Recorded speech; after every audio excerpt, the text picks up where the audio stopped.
aller à l'ère de dégivrage ou est-ce qu'on va mettre du déglaçant sur l'appareil pour s'assurer qu'il n'y a pas de contaminants et que l'aéronef soit capable de décoller de façon sécuritaire. Alors, quelques instants avant le décollage, on arrive pratiquement au bout de la piste et on passe déjà à un autre contrôle. En effet, l'aéronef, quand il est prêt à décoller, va contacter Bernard qui, lui, va autoriser l'aéronef à décoller sur la piste en question. Bernard, sa responsabilité, c'est de parler au pilote, s'assurer que le chemin est clair et séparer les aéronefs. Une fois dans les airs, on s'en va de l'autre côté au centre de contrôle à l'extérieur de l'aéroport. En effet, aussitôt qu'il est décollé de l'aéroport, qui est en dehors de la zone de contrôle de Montréal, c'est le terminal de Montréal au centre de contrôle qui prend en charge le vol. Le soleil d'hiver se couche sur le lac Saint-Louis. Le chaud soleil des tropiques attend Marc et Sophie, alors que le décollage, piste 24 gauche, est parfaitement réussi.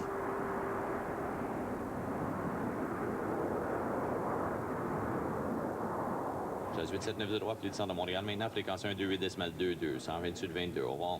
Alors, François Robert, pour suivre notre vol Air Transat 670, on a été obligé d'aller et dans la tour de l'aéroport et dans cet immense et magnifique édifice qui n'est même pas dans l'aéroport. Comment ça se fait? C'est exact. Le centre de contrôle de Montréal est situé au nord de l'aéroport de Dorval, où on a environ 225 contrôleurs qui s'occupent des aéronefs après le décollage et pour l'atterrissage.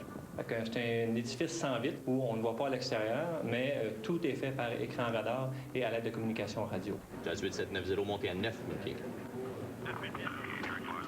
Sure. Eagle 753, proceed direct to Albany on course. And a 636, call Montreal Center now, frequency 12822, 2822. Have a good day. Notre vol 670, notre Airbus 330, dès qu'il a décollé, il a été pris en charge ici. C'est exact. On a établi communication avec le pilote et on lui a donné des instructions pour poursuivre sa route vers sa destination. Bon, alors il y a combien de contrôleurs aériens qui, par exemple, peuvent œuvrer là, dans une journée type ici? Une journée complète, on pourra avoir environ 80 à 100 contrôleurs aériens qui vont participer à différents quarts de travail qui, bien entendu, couvrent une période complète de 24 heures.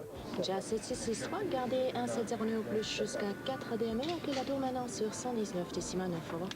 Nicole Hawley, qu'est-ce qui vous a poussé à devenir contrôleur aérien?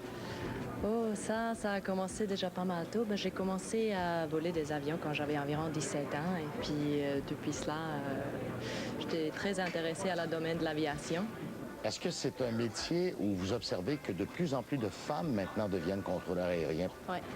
Non, certainement, il y en a de plus en plus. Je dirais, on est probablement au-dessus de 10 % maintenant des femmes. Et puis, il y en a toujours, si on regarde des cours, il y en a toujours de plus en plus de femmes là-dedans. Donc, oui, ça s'en vient. Revenons brièvement à notre vol d'Air Transat. À partir de quel moment vous allez le transférer à un autre centre? Environ 100 km au sud de Montréal, c'est la frontière qui sépare le Canada et les États-Unis. Et là, vous le passez à qui? Centre de contrôle de Boston. Eagle 753, call Boston Center now, frequencies 135.7, 357. Have a nice flight.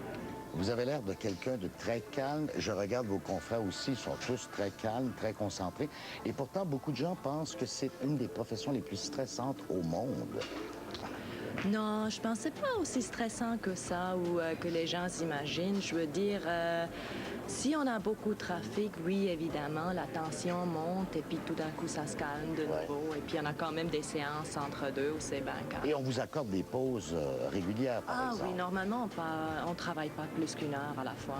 Bon, dans ces petites pauses-là, qu'est-ce que vous faites pour vous détendre? Est-ce que vous essayez d'oublier ce qui se passe? Ou si, au contraire, vous demeurez quand même attentive pour pouvoir reprendre ensuite? Oh, ça dépend un peu. Il y en a beaucoup qui lisent ou qui regardent la télé pour se détendre un peu. Il y en a qui jouent aux cartes. Il y en a qui jouent à des jeux d'ordinateur. Il y a un peu de tout. Comment est-ce qu'on peut jouer à des jeux d'ordinateur quand vous avez le plus beau jeu d'ordinateur? C'est bien au ça. monde? On s'amuse mieux ici qu'en haut. C'est ça.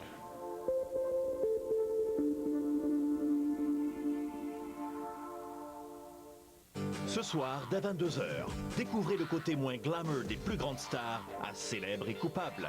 Puis à 23h, placez-vous derrière la caméra des paparazzi et captez les stars sur le vif. Soyez au rendez-vous ce soir dès 22h à Canal D. Pour Betty? Je suis prêt. Ouais.